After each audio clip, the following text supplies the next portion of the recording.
우리 전우장을 쳐다보면서 축복할까요? 만나서 행복합니다. 너무 썰렁한 것 같아요. 그렇죠? 그래도 일부에서 분위기가 따뜻해가지고 그렇지 않으면 썰렁할 텐데 공간은 29도까지 올라가 있네요. 그래서 춥지 않고 썰렁하지 않아서 오히려 감사하고 그렇습니다. 오늘 이렇게 함께 예배할 수 있어서 고맙고 감사합니다. 어느 철물점 주인이 신앙생활을 하는데 한 10여 년 이렇게 신앙생활을 했다고 그래요.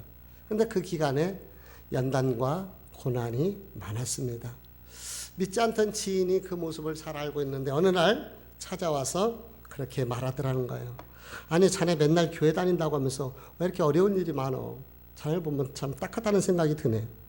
이때 철물점 주인이 담담하게 옆에 있는 무쇠로 된 그 낫을, 그 철물 낫을 들고서 이렇게 이야기를 하더라는 거예요.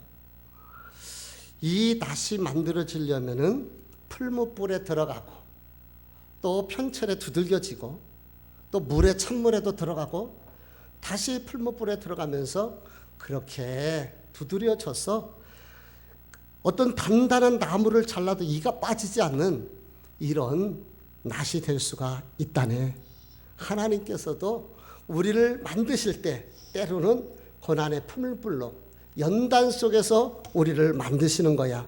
이렇게 이야기를 하더라는 것입니다. 그렇습니다. 하나님께서 우리 사람을 만드실 때 보면은 우리 생각하고 너무 틀려요. 하나님의 만드시는 방법이 다양한 것을 우리가 보게 되는 것이죠. 그래서 인생을 강론으로 봐서는 안 되고 총론으로 봐야 된다. 무슨 말인가 하면은 우리가 모세의 인생을 잘 알잖아요. 모세는 크게 3단계의 삶을 가지고 있는데 1단계 40살까지는 애굽의 왕궁에서 2단계 40년은 저 광야 메마른 곳에서 3단계 40년은 지도자로서 이스라엘을 이끌어가더라 말입니다. 근데 잘 보세요. 인생을 강론으로 보면은 1단계 젊은 나이 40살까지의 그 모세를 보면은 애국 궁궐에서 부족함이 없는 거예요. 멋지죠, 뭐 힘 있죠, 능력 있죠. 그 모습을 보게 될 거예요. 반면에 40년 광야의 모습을 보게 된다면은 실패한 인생처럼 보일 것이고 절망과 좌절할 수밖에 없는 그 메마른 곳, 아무도 기억하지 않고 돌보는 이 없는 그러한 삶. 그래서 늙은 촌부, 그런 양이나 쫓아다니는 노인네를 생각하게 될 것입니다. 반면에 나머지 40년을 보게 된다면은 지도자의 모습만 보여지게 될 것이죠. 과정이 없는 결과가 없어요. 그래서 인생을 단적으로 강론으로 이렇게 조금씩 보면은 하나님의 뜻을 다 분별할 수가 없어요. 넓게 크게 보게 되면 그 안에서 하나님이 어떻게 일하시는가 과정을 느끼게 되고 그 순간이 하나님이 이렇게 일하고 계셨구나. 어떤 감독이 우승을 하고 나서 나는 아직도 목마르다 라고 했다고 그래요. 그렇습니다. 여러분은 어떠신가요? 미래에 대한 소망, 갈급함, 하나님께서 이루실 것을 바라보면서 그날을 꿈꾸며 그렇게 살고 도전하고 있습니까? 아니면은 현실에 안주하고 그저 체념하고 그냥 하루하루 꿈도 비전도 없이 그렇게 살아가고 있습니까? 저는 오늘 한 인물을 보여드릴 거예요. 이 인물을 통하여서 나를 보고 우리의 모습을 점검할 수 있는 이런 시간이 되시기를 주의 이름으로 부탁을 드립니다. 사도행전 7장은 지지난주에 제가 말씀을 드렸어요. 이 짧은 한 장이지만 성경 전체를 또 구약 성경을 압축하는 중요한 말씀이다. 여기에서 하나님의 뜻이 무엇인가를 우리에게 보여주는데 하나님의 뜻이 무엇인가요?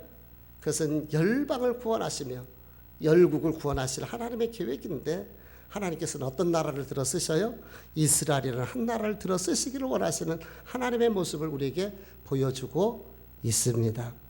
그 중에서 1절에서부터 8절까지는 하나님께서 아브람을 택하시고 부르신 하나님, 그래서 큰 이 전체 사도행전 7장의 주제라면 저는 하나님의 꿈이라고 보고 싶어요. 그 중에서 지난주에 보았던 것은 부르신 하나님.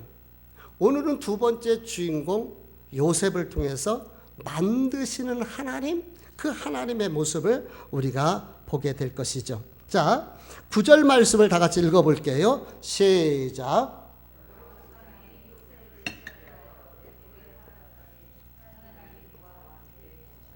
예, 여기에 보니까 요셉이 형들에게 팔리게 된 이유에 대해서 설명해요. 형들이 어떻게 했어요? 시기했다는 거예요. 시기심 때문에. 그래서 형들에게 팔렸어요. 그러면은 어떤 시기심입니까? 아버지가 지나치게 자식들이 12 있는데 요셉만 사랑하는 거예요. 특히 요셉에게는 채색옷을 입혔다고 그래요. 잘 보세요. 형님들은 맨날 가죽 위에 땀내내면서 나가서 맨날 양이나 쫓아다니면서 들판에서 그렇게 생활을 하는데 요셉은 집에서 채색옷을 입고서 호강하고 있는 거예요. 근데 이 채색옷의 의미는 후계자의 개념도 이 안에 내포되고 있어요. 한번 우리가 창세기를 볼 때 아브라함, 이삭, 야곱, 요셉 이분들을 뭐라고 얘기하냐면 족장이라고 얘기를 해서 족장시대라고 얘기를 하거든요. 족장이라는 것은 그만큼 한 집안을 거느리는, 지금 우리나라로 따지면은 그 장난 집안의 종손, 그거하고는 비교할 수 없는 파워가 있어요. 예를 들어서 아브라함 때에 이미 318명의 군인을 거느릴 수 있는 그런 큰 엄청난 집안이었어요. 그리고 그의 아들 이삭, 야곱의 아버지가 되는 거죠. 이삭은 흉년 때에 마침내 거부가 됐다 그랬는데 할아버지 유산, 아브라함의 유산을 다 물려받았는데 마침내 거부가 됐다고 그랬어요. 엄청난 거예요. 보통은 강한 나라가 있으면 약한 나라에서 화친을 맺자고 이렇게 찾아오게 되는 거죠. 그런데 여기에 보면 아비멜렉이라는 이 블레셋의 한 지방 왕이 오히려 야곱에게 와서, 이삭에게 와서 화친을 맺자고 그렇게 요청을 합니다. 강한 나라가 약한 나라에 찾아오는 게 아니라 약한 나라가 강한 나라에 가서 화친을 요청할 수밖에 없는데 그만큼 이삭의 힘이 있었다는 거죠. 게다가 야곱이 바다마람 외삼촌 집에서 올 때 그 짐승의 떼를 보면은요, 완전히 지금으로 따지면은 그야말로 재벌이에요. 그러니까 이 야곱의 이 집안 족장이요, 형제들은 그 12명이었지만 그 하인들과 재산이 엄청난 거죠. 이것이 다 누구에게 갈 수 있어요? 이게 요셉에게 갈 수 있어요. 요셉이 그런 족장이 될 수가 있다는 거예요. 그러니까 나머지 형들이 미운 거예요. 시기심이 나오는 거죠. 다른 지역은 어떨런지 모르지만은 우리 어렸을 때 어른들에게 들은 말이 있어요. 그게 뭐냐면은 미운 놈이 의질러 가면서 똥 싼다고. 혹시 그 얘기 의미를 아십니까? 미운 놈이 의질러 가서 똥 싼다. 요셉이 꼭 그 모양인 거예요. 어느 날 꾸더니 어느 날 형들한테 와서, 형님들 내가 꿈을 꿨는데 들판에 곡식단이 있는데 나는 일어서 있고 형님들은 내 주변에 쭉 둘러쓰더니 나한테 절하던데요. 어느 날 또 얘기합니다. 형님들 또 꿈 꿨어요. 보니까 하늘의 해와 달 그리고 11별이 전부 나를 향하여 절하던데요. 미운 놈이 가뜩이나 미운데 미운 놈이 아주 덜하다면서 미운 짓을 하고 있어요. 그러던 어느 날 도단이라는 곳에서 형들이 양을 치고 있을 때에 요셉이 아버지의 심부름으로 도단에 오게 되는 거죠. 이것을 멀리서 먼저 형들이 보고서 그 형들이 이렇게 말하는 거예요. 우리 한번 같이 읽어보도록 합니다. 시작. 요셉이 그들에게 가까이 오기 전에 그들이 요셉을 멀리서 보고 죽이기를 꾀하여 서로 이르되 꿈꾸는 자가 오는도다. 자, 그를 죽여 한 구덩이에 던지고 우리가 말하기를 악한 짐승이 그를 잡아먹었다 하자 그의 꿈이 어떻게 되는지를 우리가 볼 것이니라 하는지라. 한번 생각을 해보세요. 아무리 미워도 그래도 형제잖아요. 배가 다르지만은 형제인데 얼마나 미웠으면 세상에 동생을 보자마자 먼저 떠오르는 것이 저 새끼 죽여야 되겠다라는 생각을 하게 되는 거예요. 그러면서 그 꿈 얘기가 얼마나 승질났으면은 저 꿈꾸는 놈이 오는데 그래 우리 쟤를 죽이고 저 꿈이 어떻게 되는가 한번 꼬라지를 한번 보자. 형제들이 이렇게 동생 요셉을 미워하며 시기하는 거죠. 이때 마침 미디안 노예 상인들이 오게 되는 것을 보게 되고 기왕이면은 그들을 팔고 그래서 손에 피 안 묻히고 그냥 팔아서 이집트로 내쫓고 자기 손으로 동생 피 안 묻히고 그렇게 돈까지 받고 일석삼조가 되는 것이죠. 이렇게 해서 요셉이 애굽 생활을 시작하게 됩니다. 근데 생각을 해보세요. 지금이야 뭐 미국에 가든 일본에 가든 가지고 돌아오면 되는데 예전에 노예로 끌려갔을 때는 거기서 다시 살아서 도망쳐서 이 고향 땅으로 온다? 상상 불가한 일인 거죠. 이때서부터 이 요셉은 처절한 채색옷의 그 도련님이 처절한 노예의 삶을 살게 되는 거예요. 도와줄 부모도 없지요. 의지할 곳 하나도 없습니다. 이런 고통스러운 현실 속에서 정말 쥐구멍만한 희망도 보이지 않는 절망의 나락에 빠져들 수밖에 없습니다. 이게 현실인 거예요. 근데 성경을 보면은요, 우리에게 이렇게 말하고 있습니다. 우리 9절 말씀을 한번 볼게요. 같이 9절을 읽어보도록 하겠습니다. 시작.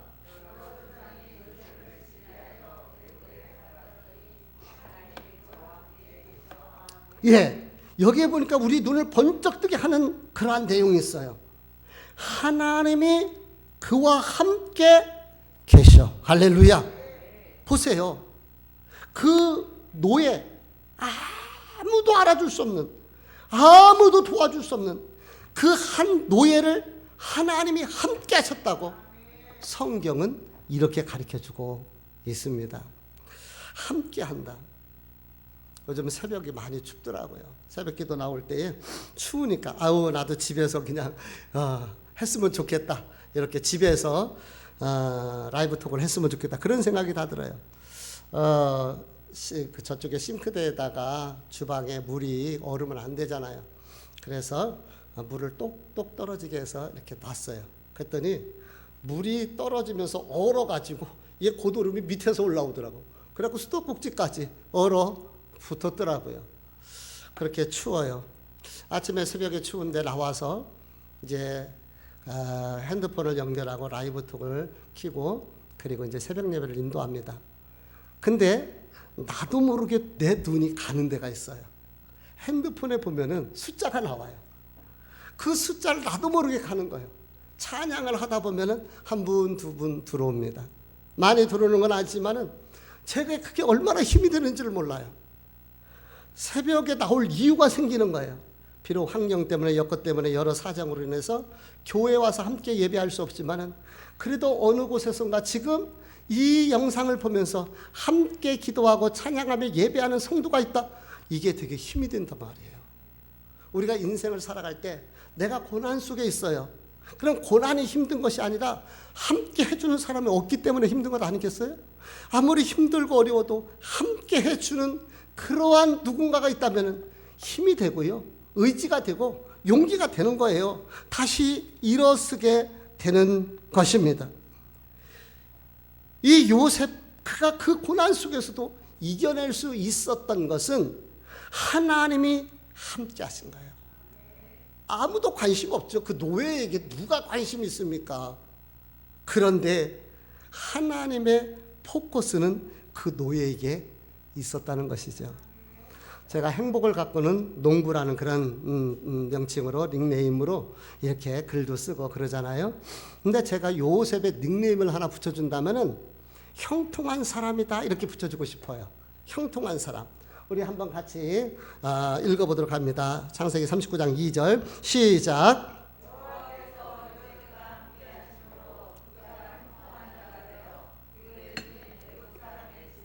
아멘. 3절 시작.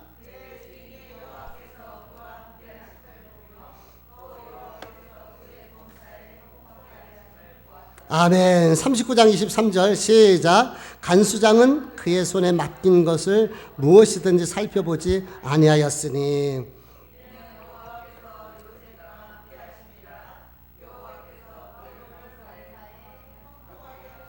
아멘. 여기서 공통점이 뭐예요? 형통하게 하셨다. 형통이라는 단어인가요? 여러분 좀 성경을 읽다가 이거 너무 뻥 아니야? 뭐 그런 생각 들 때가 없습니까? 아마 그런 생각이 들 수도 있어요. 생각을 해보세요. 아니 노예 생활을 하는데 기쁠 재뿔 뭐 그렇게 형통하겠습니까? 죄 없는데 잘못한 것도 없는데 감옥에 들어간 거예요. 근데 성경은 형통하다고 그렇게 표현을 하고 있습니다. 그래서 우리가 일반적으로 가지고 있는 가치관의 형통과 성경에서 말하는 가치관의 형통이 조금은 차이가 있는 것을 보게 되죠. 일반인들은 다 잘 될 때 형통하다고 그래요. 그런데 성경에서 말하는 형통은 하나님이 함께 하시는 거예요. 하나님이 함께 하시는 것이 형통한 겁니다. 아멘. 그러면 우리가 어디를 가든지 하나님이 나와 함께 하신다? 우리는 형통한 삶인 거예요. 하나님이 함께 하신다. 그렇습니다. 인생이 감옥 같은가요? 직장 생활하는 것이 노예 생활처럼 힘든가요? 요즘 그렇게 생각들을 합니다. 많이 힘들어요. 그런데 그 가운데서 하나님과 함께 할 수만 있다면 그 감옥 같은 삶도, 그 노예 같은 인생도, 그 어렵고 고단한 삶도 천국의 삶이 될 수가 있고 형통의 주인공이 될 수가 있다는 것이에요. 성부, 성자, 성령, 삼위 하나님의 공통점이 있습니다. 그것이 무엇인지 아십니까? 바로 함께 하신다는 거예요. 함께 하신다. 우리 같이 읽어보도록 합니다. 시작. 보라.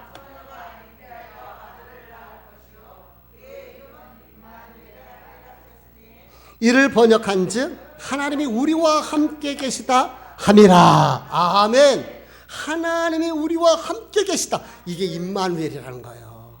이 임마누엘이 되시기 위해서 하나님이신 그분이 육신을 입고 이 땅에 오셔서 십자가 주신 줄 믿습니다. 그 주님께서 이제 십자가를 앞두고서 제자들이 뿔뿔이 얼마나 핍박과 환난과 고난이 많겠어요. 그런 제자들을 보시면서 약속하신 말씀이 있어요. 요한복음 14장 같이 한번 읽어봅니다. 시작.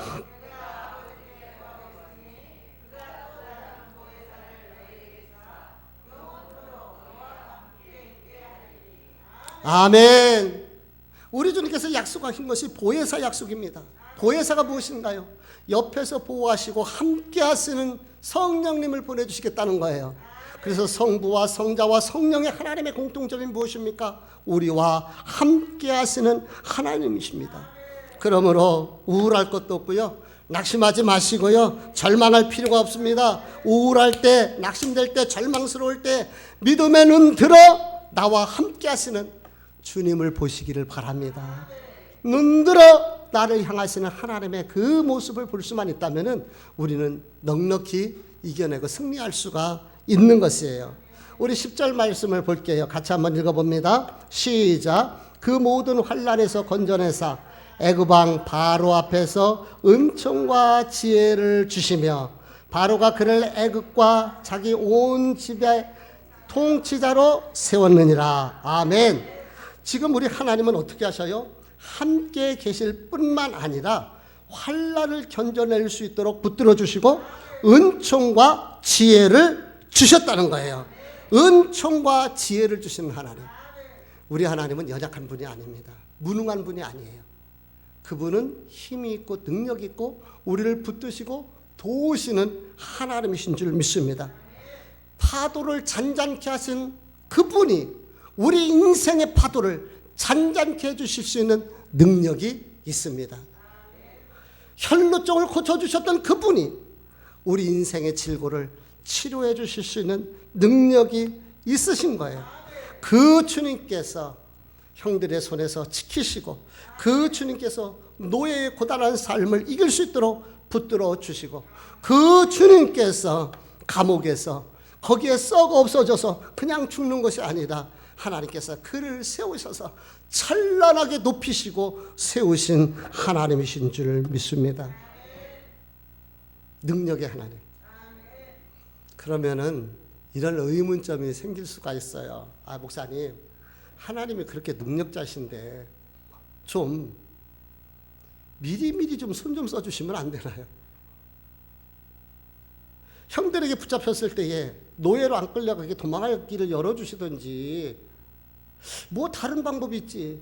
왜 또 잘못도 없는데 감옥에 들어가야 됩니까?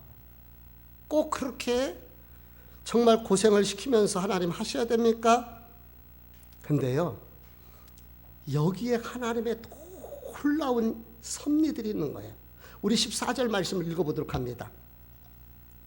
같이 읽어볼게요. 시작. 요셉이 사람을 보내어 그의 아버지 야곱과 온 친족 75사람을 청하였더니, 지금 요셉이 가나안 땅에 있는 아버지와 형제들과 조카들과 그 모든 75, 여기에는 원래 부리던 하인이나 이런 것은 빼버리고 순수 혈통, 이스라엘의 요셉을 통한, 아니 야곱을 통한 12혈통인 거예요. 이분들을 초청을 할 수 있도록 하시는 모습이거든요. 왜 요셉을 갖다가 애굽으로 보내셨습니까? 여기에 있는 거예요. 아버지와 형제들, 조카들, 사촌들 다 애굽으로 초청하기 위해서 부르신 거예요. 하나님께서 아브라함에게 꿈을 주시죠. 비전을 주십니다. 우리 창세기 한번 같이 읽어보도록 합니다. 시작. 롯이 아브라함을 떠난 후에 여호와께서 아브라함에게 이르시되 너는 눈을 들어 너 있는 곳에서 북쪽 남쪽 그리고 동쪽과 서쪽을 바라보라. 보이는 땅을 내가 너와 네 자손에게 주리니 영원히 이르리라. 여기에 보니까 하나님이 약속하시는 보이는 땅이 있어요. 그 보이는 땅이 어느 땅이에요? 가나안 땅입니다. 가나안 땅. 하나님께서는 아브라함의 후손을 별과 같이 많아지게 할 것이고, 그리고 그 가나안 땅의 주인공이 되고 그 가나안 땅을 다 그 후손들에게 주시겠다고 약속을 하는 것이에요. 그런데 우리 한번 지도를 한번 보겠습니다. 이 지도에 보면 이미 요게 이 갈릴리 호수를 중심으로 해서 요단 동편이고 요단 서쪽인데, 이미 여기에는 이렇게 가나안의 7 부족이 터를 잡고 오래전서부터 경계를 이루면서 살아가고 있어요. 아브라함 있을 때는 어땠습니까? 아브라함은 뜨내기였습니다. 그래서 정착을 못하는 거, 땅이 없으니까. 그래서 이 부족, 저 부족 이렇게 다니면서 양을 치는, 그래서 이 밑에 해쪽 속 있다 그랬잖아요. 이 아멜렉 이 밑에까지도 내려오고, 여기에서 흉년 만났을 때는 이집트까지 내려가는 이러한 일들이 일어나게 된 것입니다. 자, 보세요. 여기에서 아브라함이 이들과 전쟁하면서 싸우면서 여기서 터를 잡고 여기에서 이 땅을 다 차지한다는 것은 불가능한 일인가요? 현실적으로 없어요. 그러면 어떻게 해야 됩니까? 하나님은 다 계획이 있으셨던 거예요. 그 하나님의 계획이 무엇이에요? 그것이 애굽이라는 나라를 통하여 울타리로 사용하셔서 거기서 큰 민족을 만들어서 그들을 통째로 옮겨서 가나안 땅의 주인공이 되도록 한 거예요. 놀라운 것이죠. 하나님의 역사하심과 일하심이 참 놀라운 거예요. 만약에 가나안 땅에 있으면 막 전쟁을 해야 돼요. 전쟁. 근데 자기가 비록 그렇게 318명 가병을 거느뜨라 할지라도 이게 쉬운 게 아니잖아. 이게 어떻게 전쟁에서 그들을 다 물리쳐요. 또 그 적은 부족을 가지고 전쟁하면 사람들이 얼마나 죽습니까? 그러면 어떻게 한 번씩 전쟁할 때마다 사람들이 죽어가는데 어떻게 큰 민족을 이룰 수가 있겠냐는 거죠. 하나님께서는 마치 어린아이가 어미의 뱃속에서, 또한 병아리가 어미 닭의 품에서 성장하는 것처럼 이스라엘이라는 울타리를 딱 만드시고, 그리고 그곳에 이스라엘 백성들을 불러놓으셔서 그래서 그들이 그곳에서 성장하도록, 그렇게 해서 큰 민족을 이루도록 하나님께서 역사하신 거예요. 아까 제가 초창에 그렇게 말씀드렸어요. 한 인물을 볼 때에 강눈으로 보지 말고 총론적으로 보자. 우리 다시 잘 알고 있는 말씀이지만은 한번 요셉을 보자고요. 왜 형들에게 미움받아야 됐어요? 왜 형들에게 미움받았어요? 그래야지 노예로 팔려서 이집트 가게 되는 거예요. 그럼 이집트로 갔을 때에, 애굽으로 갔을 때에 그 사람들, 노예 상인들에게 사고 싶은 사람들이 얼마나 주인들이 많았겠어요. 근데 하필 왜 보디발의 집에 팔렸을까요? 하필 다른 사람들도 많잖아요. 근데 보디발은 애굽의 총사령관이고 아주 실권자예요. 그래서 권력의 핵심 속에 요셉을 집어넣는 거예요. 그리고 거기서 큰 그 집안의 대수사를 관장하는 가정총무가 됨으로 말미암아 하나님께서 나중에는 국가를 경영할 수 있는 그러한 훈련을 보디발의 집에서 이미 훈련을 시키고 있는 거예요. 왜 감옥 속에 가야 했습니까? 죄가 없는데. 네? 억울하잖아요. 근데 감옥에 들어간 이유가 있어요. 그것은 바로의 신하들을 만날 수 있도록 하게 하기 위해서 그런 거예요. 한번 생각해 보세요. 족보도 없는 노예가 그 강대국, 당대 최강의 이집트의 장관을 만난다? 말도 안 되는 얘기입니다. 근데 감옥에 있으니까 너나 나나 물론 감옥에도 신분 차이가 분명히 나타나잖아요. 성경에 보니까. 그런데 감옥에 있으니까 어디 갈 데도 없고, 그래서 그 장관들과 교제를 나눌 수 있는 인맥이 만들어지는 거예요. 하나님께서 그러려고 감옥에 넣으신 거죠. 어떻게 이 장관들이 꿈을 꾸고 또 바로가 꿈을 꿔요. 꿈이라는 것은 우리가 생각했을 때 자연 현상일 수도 있고 또 자다가 꾸는 꿈일 수 있는데 왜 이런 꿈을 꾸게 했을까? 하나님이 개입하신 거예요. 그 꿈을 통해서 황제 앞에 서게 되고 그 꿈을 해석함으로 이집트의 통리가 되게 한 거예요. 이게 우연입니까? 이게 우연일 수가 없는 거예요. 다시 말하면 감독되시는 하나님께서 세심하게 계획한 작품이라는 거예요. 하나님이 이끌어 가신 작품이 바로 한 인물 요셉의 모습인 것입니다. 요셉이 형들에게 팔릴 때 나이가 몇 살인지 아세요? 17살이에요. 그리고 바로 황제 앞에 설 때가 30살이에요. 그럼 몇 년이었어요? 13년. 정말 고단한 13년. 진짜 인생 뺑뺑이 도는 13년이었단 말이에요. 그런데요, 이게 그저 30살 일이 아니란 말이에요. 역사를 보면은요, 이집트에서는 왕 앞에 신하로서 이제 나가서 복무할 나이가 30살 된다는 거예요. 30살이 돼야지 이제 경영할 수 있고 황제 앞에서도 설 수 있다라는 그런 의미가 있는 것입니다. 저는 30살 될 때 정말 부담스러웠어요. 왜냐하면은 알렉산더 대왕은 30살에 세계를 제패했잖아요. 예수님 30살에 공생애를 시작했고 김종필 30에 유신을 했습니다. 30살은 나이를 경영해야 할 나이라고 저는 생각을 했고요. 그래서 어떻게 해야 될 것인가 많이 부담이 되더라고 30살 될 때에. 그래서 기도원에 가서 21일 금식하면서 30을 시작했는데 벌써 60을 바라보니 참 세월이 빠르다는 생각이 드는데요. 30, 그 요셉이 황제 앞에 설 수 있는 것이 그냥 그 30이 아니라 말이에요. 황제 앞에 설 수 있는 나이를 위해서 하나님께서 그 안에 계속해서 준비하신 것이죠. 근데 그 30은 성경에도 나옵니다. 우리 민수기서 4장 30절 읽어볼게요. 시작. 30세부터 50세까지 회막에서 복무하고 봉할 모든 자를 계수하라. 몇 살서부터? 30살서부터 50살. 그러니까 이제 성막에 들어가서 제사를 집례할 제사장의 나이에 30살이 돼야 된다는 거예요. 왜 예수님이 30살에 공생애를 시작했어요? 대제사장 되시는 예수님, 그 나이가 성전에 들어가서 제사를 집례할 나이인 거예요. 그러니까 이게 그냥 하나하나가 우연이 될 수가 없다는 것이죠. 왜 하나님께서 요셉을 13년 동안 그렇게 고난 속에 집어넣었습니까? 하나님께서는 애굽의 총리를 만드시기 위한 것이에요. 왜 총리를 만드십니까? 그렇게 해서 가나안 땅에 있는 형들을 초청하기 위해서인 거예요. 왜 7년 흉년이 있었습니까? 그렇지 않으면 내려올 일이 없어요. 생각을 해보세요. 이 가나안 땅은 아브라함과 이삭과 야곱, 할아버지, 아버지, 정말 자자손손이 그 뼈가 묻힌 곳이고 그리고 언약 약속받은 것이에요. 그들의 생각은 절대 가나안을 떠나지 않는다는 사고예요. 근데 하나님은 다른 방법이 있었잖아요.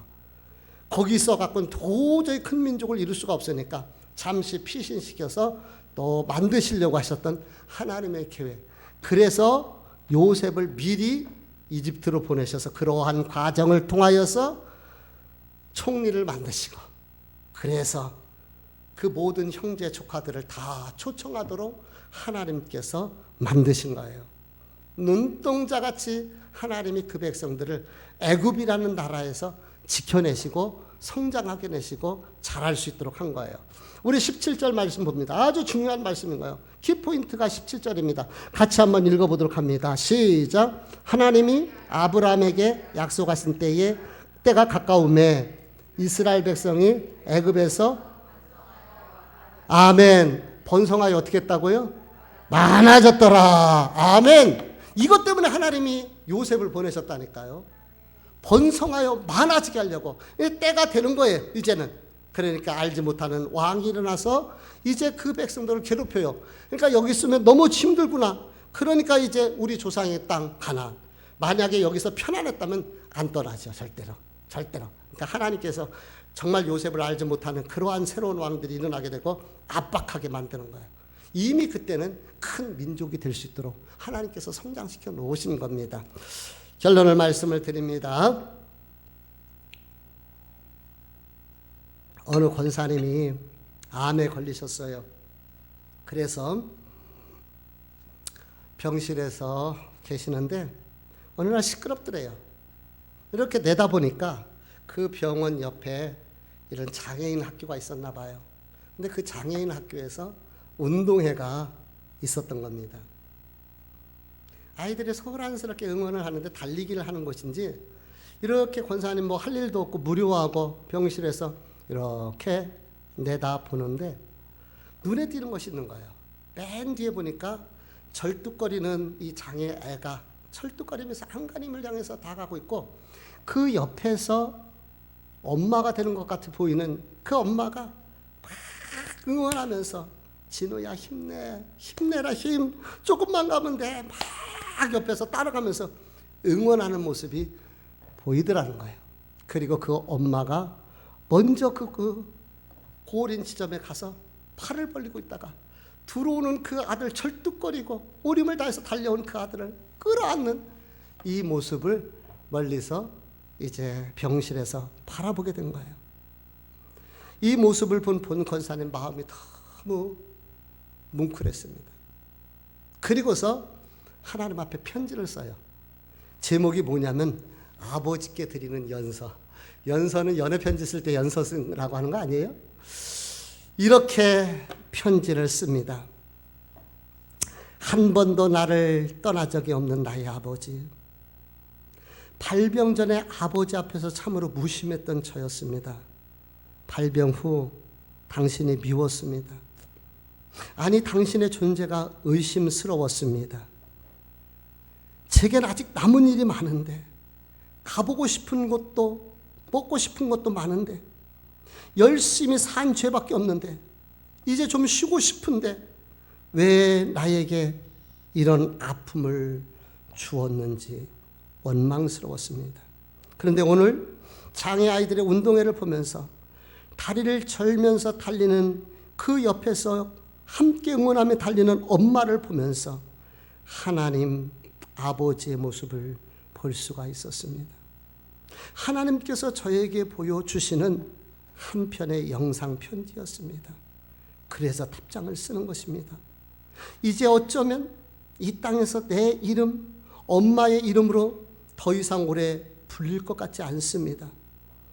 오늘 하나님 아버지가 너무 그리워 하나님 앞에 가고 싶은 마음이 들었고 이제 두렵지 않습니다. 내 인생 경주 끝까지 나를 응원해 주실 것이지요. 끝까지 힘내라. 힘내라 딸아. 조금만 더 힘내라. 남은 생을 마감하는 마지막 경주 그 지점에서 저를 기다려 주실 것이지요. 꼭 안아주실 것이지요. 임마누엘 하나님 아버지께 저의 영혼을 부탁합니다. 여러분, 이 권사님의 편지 내용이 어떤가요? 마음이 뭉클하지 않습니까? 마음이 깊었고 이제 더 큰 손을 쓸 수 없는 그런 상황이지 않을까 추측해 봅니다. 얼마나 그 인생의 종착역 앞에 섰을 때에 회한도 많고 편지 쓴 것처럼 하고 싶은 거, 먹고 싶은 거, 또 여행 가고 싶은 거, 쉬고 싶은 마음. 그런데 하고 싶은 것들이 있는데 이제 인생의 종착역 앞에 설 수밖에 없는 회한과 절망이 가득할 수밖에 없는 그 순간에 하나님께서는 장애인 아이들의 운동하는 모습을 통하여서 절뚝거리며 달리는 그 아이 옆에서 함께 뛰면서 응원했던 그 엄마의 모습을 통해서 함께 응원하시고 동행하시는 하나님의 모습을 보여주시고 보게 된 것이죠. 요셉과 한 노예의 잊혀진 인물, 아무도 관심 없는 그 노예의 하나님이 함께 하셨던 것처럼 이 권사님과 함께 하셨던 것입니다. 아니, 요셉과 함께 하시고 이 권사님과 함께 하셨던 것만이 아니라 저와 여러분과 함께 하시는 하나님이신 줄 믿습니다. 우리의 삶 속에 함께 하시고 동행하시는 하나님. 한 국가의 이야기를 우리는 역사라고 얘기하고 한 개인의 이야기를 우리는 인생이라고 이야기합니다. 역사의 주관자도 하나님이 되시고 인생의 주관자도 하나님이 되시는 거예요. 그 하나님께서 요셉이라는 한 인물을 붙드시고 우리가 봤을 때는 실패한 것처럼 보이고 죄가 없는데 억울하게 감옥에 들어가고 고통스러울 수밖에 없는 순간순간 실패한 것처럼 보였지만 그럼에도 불구하고 하나님은 함께 하셨던 것처럼 그리고 그 평상에서 그 권사님과 함께 하셨던 것처럼 하나님께서 저와 여러분과 함께 하시는 줄 믿습니다. 저는 요셉이라는 한 인물을 통하여서 하나님께서 어떻게 이끌어 가시고 인도하셨는가, 그리고 하나님께서 그를 통해서 어떻게 만드시고 하나님의 영광을 위해서 하나님의 선한 일들을 위해서 사용하고 계시는가를 말씀을 통해서 함께 조명해 보았습니다. 그렇다면 우리는 어떨까요? 저와 여러분은 이 땅에 그저 버려진 존재고 그저 그냥 태어난 존재일까요? 아닙니다. 하나님이 우리를 사랑하십니다. 아무리 자식이 못났어도 미련해도 아무리 장애라도 정상적인 부모라는 그 자식을 사랑하게 되어 있는 것처럼 하나님이 저와 여러분을 하나님의 자녀 삼으시고 피 흘려서 우리에게 생명 주시고 우리를 자녀로 불러주셨습니다. 그래서 하나님이 저와 여러분과 함께 하시고 동행하시며 죽음의 그 문턱을 넘을 때까지, 그리고 이 땅의 삶을 마무리할 때 우리를 안아주시며 사랑하는 딸 아들아 수고했다고 안아주시며 맞아주실 것입니다. 그러므로 우리가 남은 삶이 그 주님과 동행하는 삶을 살 때 하나님께서 요셉을 통해서 일을 이루시는 그 모습을 볼 수 있다면 나를 향한 하나님의 선하신 일들도 있을 것이다. 그것을 깨닫고 그 뜻을 이루어드리는 저와 여러분 될 수 있기를 주님 이름으로 축복합니다. 기도하십니다.